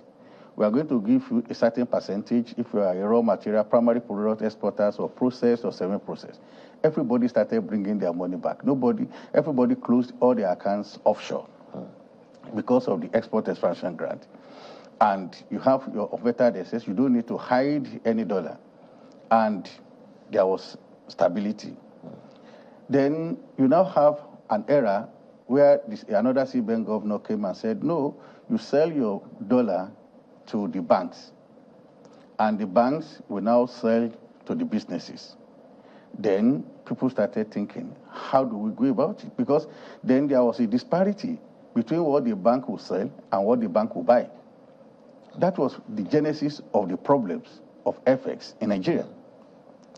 Then later, you now have a situation whereby the CBN now got to intervene and say, okay, now we want to monitor how do you bring in your FX into Nigeria, how do you sell it. Then we have this IIN window, which has given opportunities to people who are not indigenous people to have an opportunity. And I will give you an example. When you ship sesame seed, for example, from Nigeria to China, Chinese government puts 10% duty on any sesame seed coming out of Nigeria as a country, maybe because of bilateral relationship. And you have the French-speaking countries that surround Nigeria. If you can get the certificate of origin from those countries and say those sesame seeds are not from Nigeria, they are from Niger, for example, or from Cameroon, or from Chad, they waive that 10%. Then, so many people who have other businesses in Dubai, they will get the certificate of origin as China, as Niger or Chad. They export. They won't pay the 10% duty, and the country of origin of that particular sesame seed is not Nigeria again. Therefore, CBN cannot even monitor where the money goes. So, you see, that's how the policies can affect, can disrupt the smooth running of businesses. Then you now come with another policy of, okay, we want to give rebate to processing and the semi-processed things. Then it also became problematic because it's just narration. It's not that anybody is doing any addition, value addition. You can't start a company, add value within 3-4 months. But so many people who are smarter, they say, okay, it's just narration. In their NSP, they will just put this as a semi-processed. The sesame seed is the whole, which is not true. So we have a lot of issues with, that's why I said the person in CBN and policies determines what happens to the export business. Netta. Let me start off with you, Mr. Adeniji. You've been in that business for, you said, 25 years, and you've had to experience some things based on the decisions of the Central Bank of Nigeria, as the case may be. What would you think would change should the man at the helm of affairs in the Central Bank be an economist? Do you think that would change the way policies are put out there? Well, the certificate somebody holds doesn't determine the way you behave. We are human beings first before you are an economist or a scientist or anything. The most important thing is we need to have a process and procedures. If we don't have, we are going to be marching on the same spot. For example, if the CBN governor comes and say, well, we have this policy without talking to people who are practitioners in that field, it's going to fail. Because it is me that knows, okay, how do we go about it? We are Nigerians who are very proud to be Nigerians, and we don't have any other place to go. We love this country, and we believe in this country. But when you have the policymakers taking decisions that will affect your business without consulting you, it becomes problematic. So it is the attitude. It's not the certificate somebody is having. It is the attitude and following the process and procedures. And that is that will make a lot of sense, and it makes a lot of difference. Okay, Mr. Chizia, let me come to you. Earlier, you were talking about the board of the central bank and who the central bank governor answers to. We do know that so far what we've seen operating in Nigeria, we've seen, yes, there's the president, there's the board of the central bank where all the deputy governors are and the other members of that board. Then there is the Monetary Policy Committee of the CBN and the banks in Nigeria, and they always have their meetings practically every other month. They have those policies they come out with. One would want to think, based on what Mr. Adeniji has said, the processes. One would think that when the monetary policy sits down and has that conversation, it is passed on to the central bank board, and the board ratifies it. Then it's taken up to the president for final approval. But do you see that? Are these the processes that you think have been working for the Central Bank of Nigeria? And so far, is that what you think the new man is likely to follow through? Well, I think that the man at your studio in Abuja talks about consultation. There is a limit to consultation. Otherwise, in fact, the job will not be done. So you have paralysis, that's due to analysis.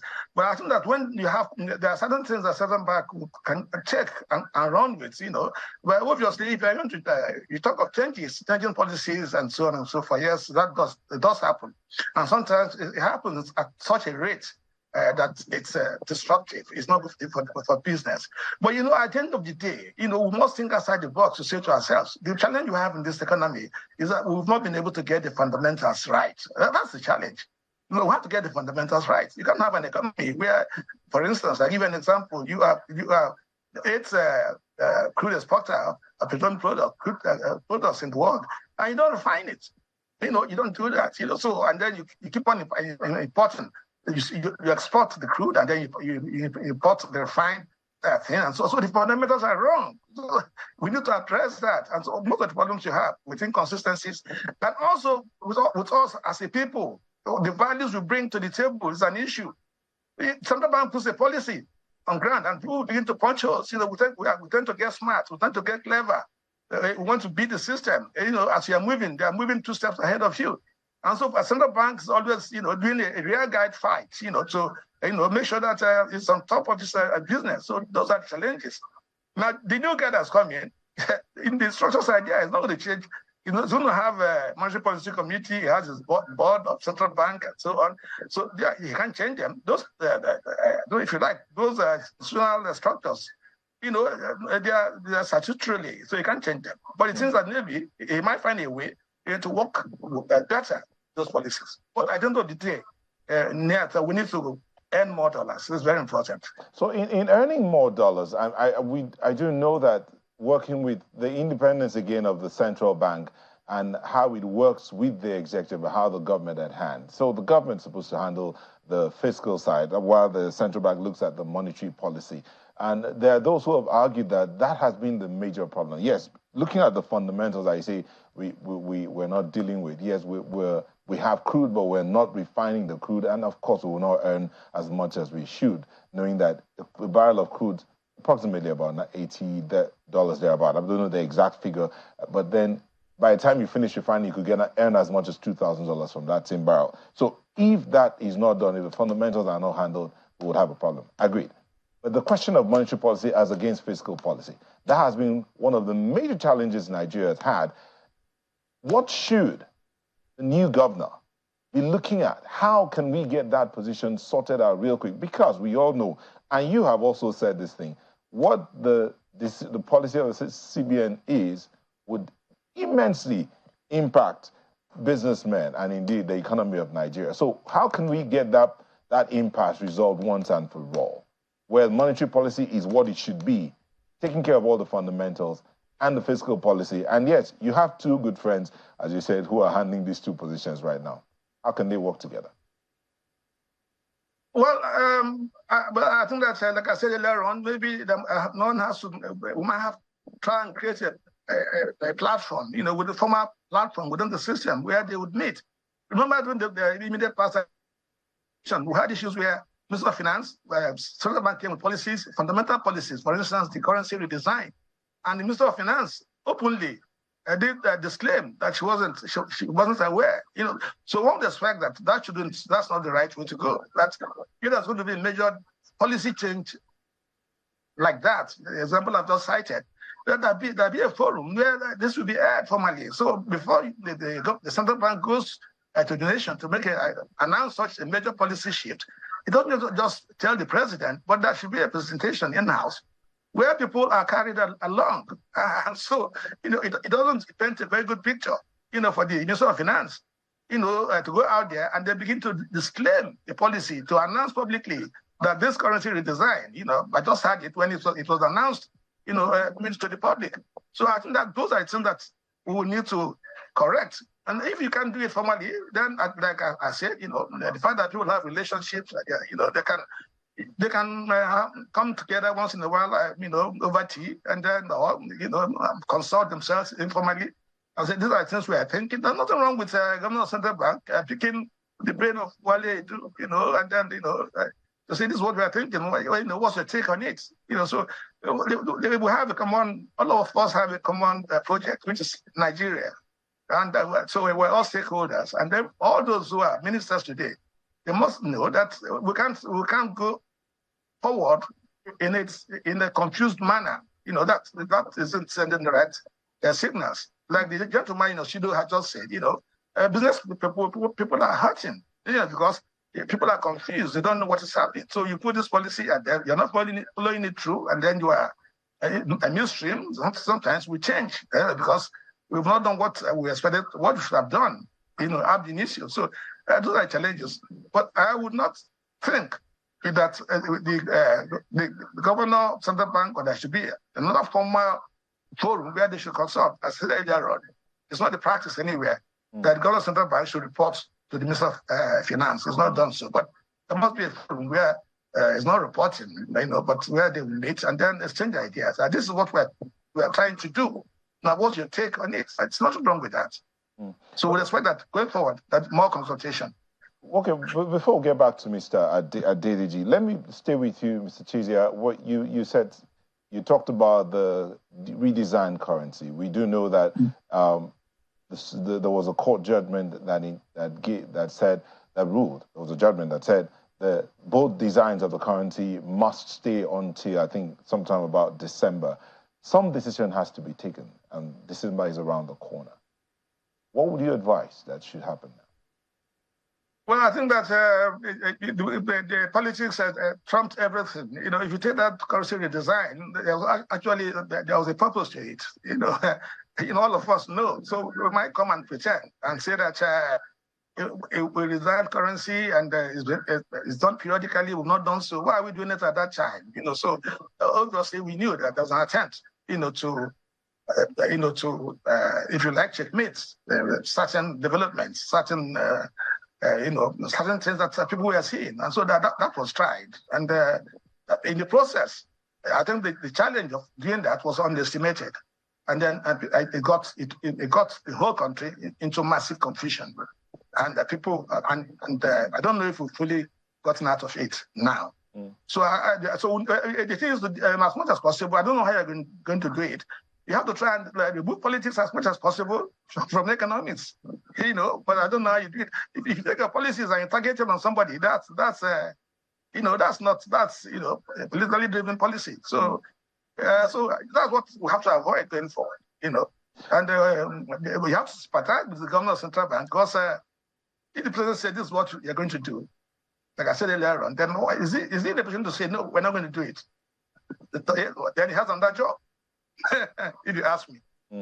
But asking you, being an economist, and then seeing that the other person, many times those that have headed the central bank have been bankers, there's that school of thought that, yes, he can be a banker heading the central bank. There's another school of thought that said he should be an economist heading the central bank, since their policies would affect the economy immensely.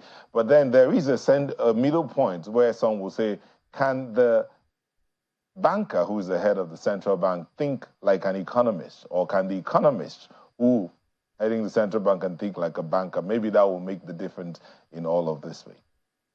Well, I think that if you ask me, they're talking of managing the economy. So macroeconomy, the monetary policy is about the economy. It's not about banking. It's just, you take money, you lend money, and then you manage certain things. But you're talking of really, ideally, an economist, the governor of the central bank. There's no two about that. That side is done elsewhere. But in our environment, you have a culture, so we go to big banks and then you take the MD of a big bank and you make him governor of the central bank. Okay, fine. Sometimes we're lucky. You bring somebody who is a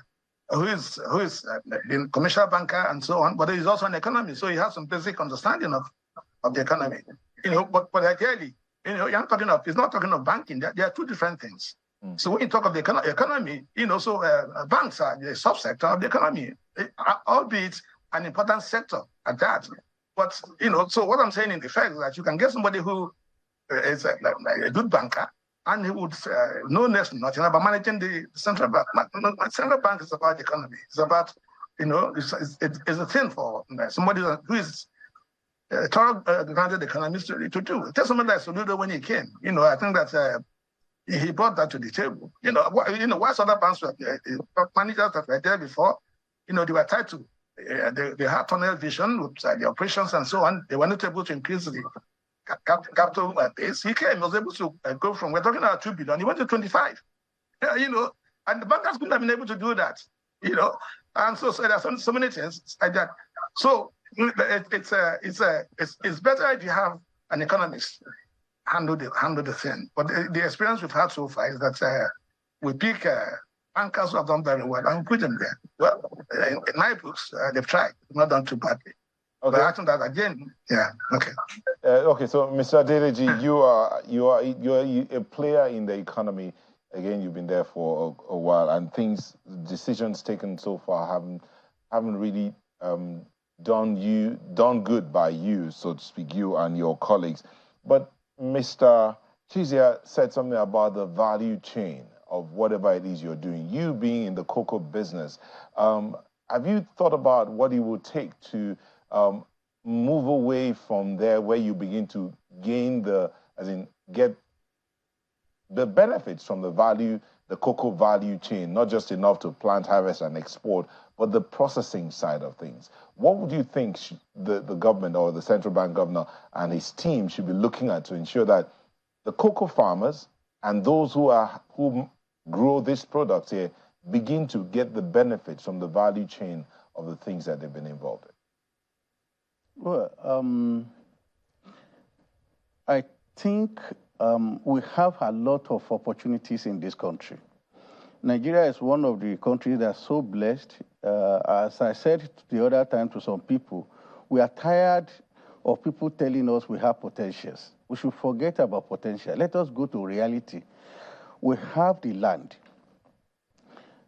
In the Southwest, for example, in 1955, Obafemi Awolowo, Chief Obafemi Awolowo, created farm settlements that is now being inherited by Oodua Group.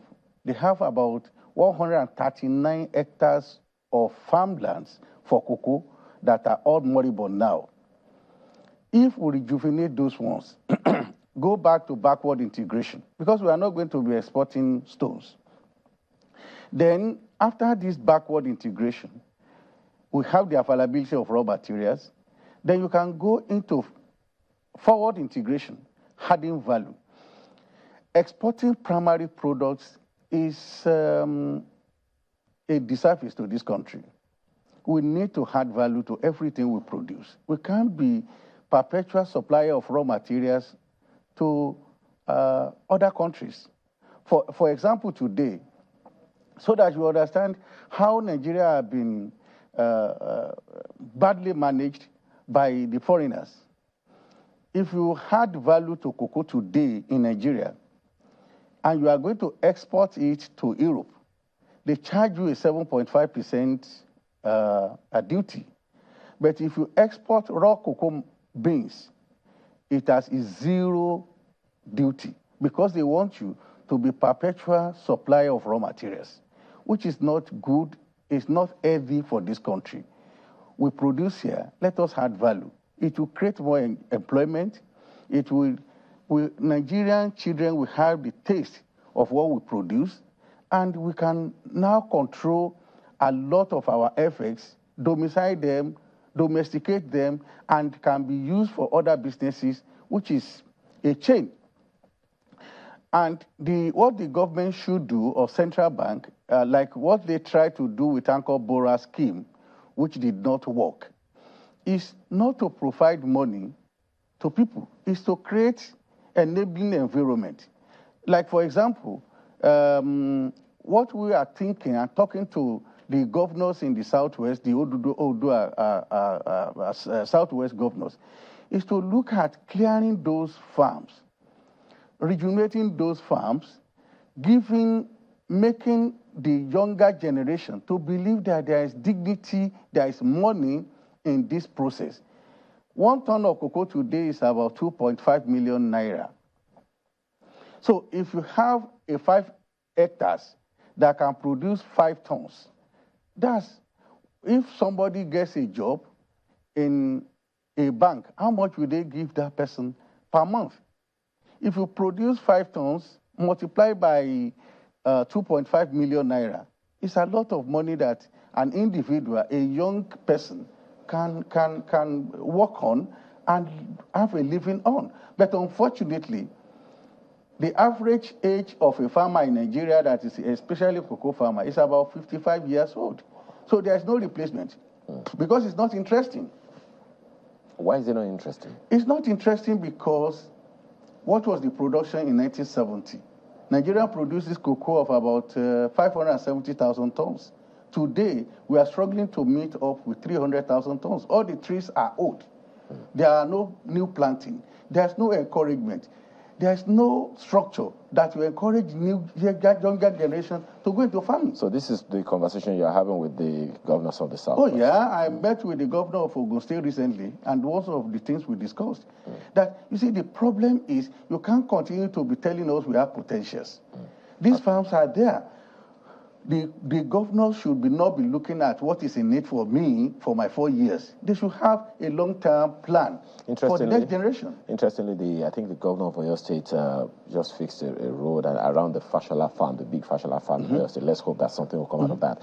But gentlemen, very quickly, one question that I want to ask the two of you is, what for you are the low-hanging fruits for the CBN governor? What? The low-hanging fruits, things that can give him immediate results that will help to at least improve or boost confidence in investing in Nigeria. It's a very simple thing. What the CBN governor should do urgently is to sit down, immediately he is coming in, look at a policy that will douse the tension of the FX, because this is the major problem we have now. Nigerian economy is dollarized, whether we like it or not, because everybody talks about dollar. It affects the petroleum industry, it affects the food, it affects transportation, it affects everything. So we need to have a stable FX regime. If it's going to take some time, let the CBN governor come out and say, look, as it is today, don't try to macro-manage the situation. We don't have money as a country. We are hoping as this, then restore the confidence of people and we are looking for foreign direct investment. How can anybody bring their money when they are not sure when they are going to take it out? Interesting. Then you should look at the ones that were the people that have given money to CBN, thinking that they did forward sales. They should be giving confidence back that, okay, your money is safe. we are going to do it in this manner, and they follow it through. Then there will be calmness in the system. Everybody will not be rushing to take their money out. Interesting. It sounds like the CBN governor already has a lot of work cut out for him as soon as he gets into office. We have to thank you very much this morning and hope for the best for our nation. Adeyemi Adeniji is MD, CEO, Starlink Global and Ideal Limited. He is a cocoa exporter. Thank you so much for your time this morning. Welcome. Thank you. We've also had with us Dr. Boniface Chizia, who is a management and economic consultant who joined us virtually. Thank you so much, Dr. Chizia. Well, your own contribution. Oh, yes, sir. Your own contribution to this program this morning. Let's begin with yours. Olagunju Oladile, you sent an email about labor dilemma. The government's political approach is empowering labor unions to make such demands, thereby causing an imbalance in the government-labor relationship. This imbalance poses a long-term threat to the economy. The potential strike and its consequences could be linked to the removal of fuel subsidies, even if it jeopardizes the Nigerian economy. This proposed strike and the broader trend of labor actions are outcomes of this administration's holistic approach to seemingly trying to delay whilst trying to develop and manage the dwindling economy. This one by Olumide Osundalire. It says, how will reviving the refineries address the fuel price issue? As long as crude oil is purchased at international price, then fuel price will continue to be high. Government should stay away from owning or operating refineries. Otherwise, we are back in the subsidy regime, as people will start pressuring government to give the government-owned or operated refineries subsidized crude oil. Agubolom on refineries dilemma says the managers in these refineries are members of Pengasan who have turned the refineries into their cash cow. Labour will always resist the privatization of the refineries, and they even frustrate the fixing of these refineries to perpetuate the corruption in these refineries and not because of the national interest. Obasanjo recently spoke about this. Labour pressurized Yar'Adua to reverse the sale of the refineries and opposed the removal of the subsidies by Jonathan, all to protect the interests of their members. They are fond of whipping up sentiments against the political leaders, but they are a permanent part of the problem. The next one here is from Edo, and I think that's where we'll end it. The political fight in Edo State got messier as the deputy governor is locked out from the government house. This is unfortunate, even as politicians have refused to learn. The worst political fight in Nigeria is taking place in Edo State as Governor Obaseki is fighting too many people. It was only in Edo State that more than half of the House of Assembly members were not sworn in till their tenures expired. Governor Obaseki must learn from former governors Orji Kalu of Abia, George Akume of Benue, Rabiu Kwankwaso of Kano State, and many others. Installing a successor is never a guarantee for protection. Creating more enemies will not help him. This fight is unnecessary in all sense of it. Philip Schreiber may be paying for his sins and disobedience, but let him breathe. Well, this quick one by Oshino Kingsley is a tweet, and it says, they gave us extreme poverty. They gave us extreme poverty and flash us crumbs in form of palliatives. Who needs your palliatives if we have good roads, constant power supply, working transport system, access to efficient healthcare, and so on? Our deficient and wicked ruling class need overhauling. Well, that's the show today. Thank you for the privilege of being a part of your morning, and have a wonderful day. I'm Ayo Makinde. Beautiful day it is to you. I'm Neil Tagbe. Thank you for watching. Bye-bye.